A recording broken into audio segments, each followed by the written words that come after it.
No século XIV, um assassino silencioso atravessou a Europa. Em apenas 4 anos, matou 1 em cada 3 seres humanos do continente. Não era um exército. Não era uma guerra. Era uma doença. E o mundo a chamaria de peste negra. Para entender o horror, imagine a Europa de 1347. Cidades superlotadas, ruas cobertas de lixo e esgoto correndo a céu aberto. Ninguém fazia ideia do que eram germes. Tomar banho era raro. E ratos dividiam as casas com as pessoas. E, antes mesmo da peste, uma grande fome já havia castigado o continente por anos. O povo chegou fraco e faminto ao pior momento possível. Era o cenário perfeito. Um barril de pólvora esperando apenas uma faísca. A faísca veio de longe. Das estepes da Ásia Central, onde a doença já vivia, escondida, em pequenos roedores. O verdadeiro culpado era uma bactéria, carregada pelas pulgas que viviam nesses animais. Contam que tudo se espalhou num cerco. Um exército teria catapultado corpos infectados por cima das muralhas de uma cidade. Uma das primeiras armas biológicas da história. Pelas rotas de comércio, como a Rota da Seda, os ratos infectados viajaram junto com as mercadorias. Escondida em caravanas e nos porões dos navios, a peste avançou, quilômetro por quilômetro, rumo ao ocidente. Em outubro de 1347, 12 navios genoveses atracaram na Sicília, vindos do Mar Negro. Quem foi recebê-los encontrou um horror: a maioria dos marinheiros estava morta. E os poucos vivos, cobertos de feridas negras. As autoridades mandaram os navios embora. Mas já era tarde demais. Os ratos já tinham descido para o porto. Em poucos meses, a peste se espalhou pela Itália, França e Espanha, e subiu por toda a Europa. Os sintomas eram aterrorizantes. Começava com febre alta, calafrios e uma fraqueza súbita, do nada. Depois surgiam os bubões, caroços inchados e escuros no pescoço, nas axilas e na virilha. Em alguns casos, as pontas dos dedos e o nariz escureciam e apodreciam. Um dos motivos pelos quais ficou conhecida como morte negra. Contava-se que uma pessoa podia jantar saudável com os amigos e estar morta antes do café da manhã. Da primeira febre até a morte, muitas vezes se passavam apenas 3 ou 4 dias. E havia uma forma ainda pior, que atacava os pulmões e passava de pessoa para pessoa, pelo ar. Essa quase não perdoava ninguém. No total, eram 3 as formas da doença. A dos bubões, a dos pulmões, e uma terceira que caía direto no sangue e matava em questão de horas.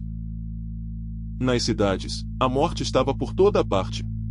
Os corpos se acumulavam nas ruas mais rápido do que se conseguia enterrar.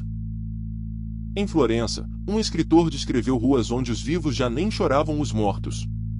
Simplesmente havia mortos demais para chorar. Foram abertas valas comuns gigantescas, onde os corpos eram empilhados às centenas, sem nome e sem cerimônia.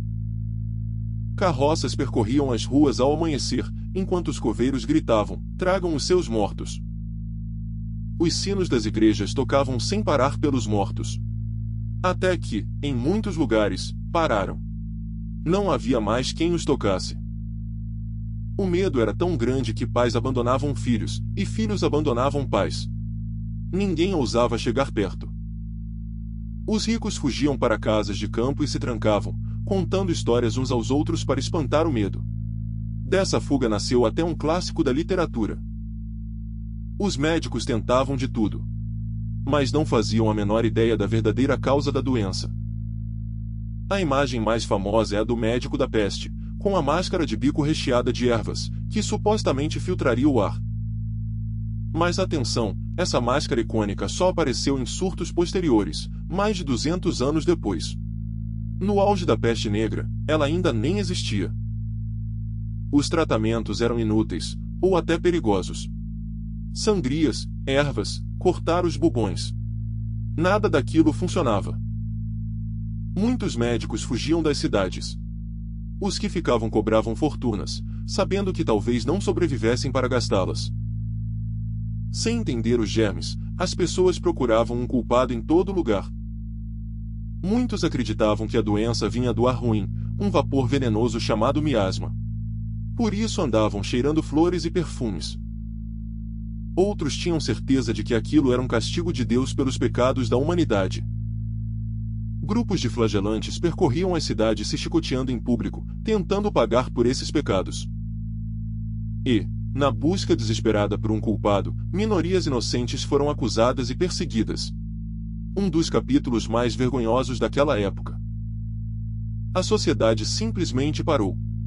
Os campos ficaram sem quem os plantasse.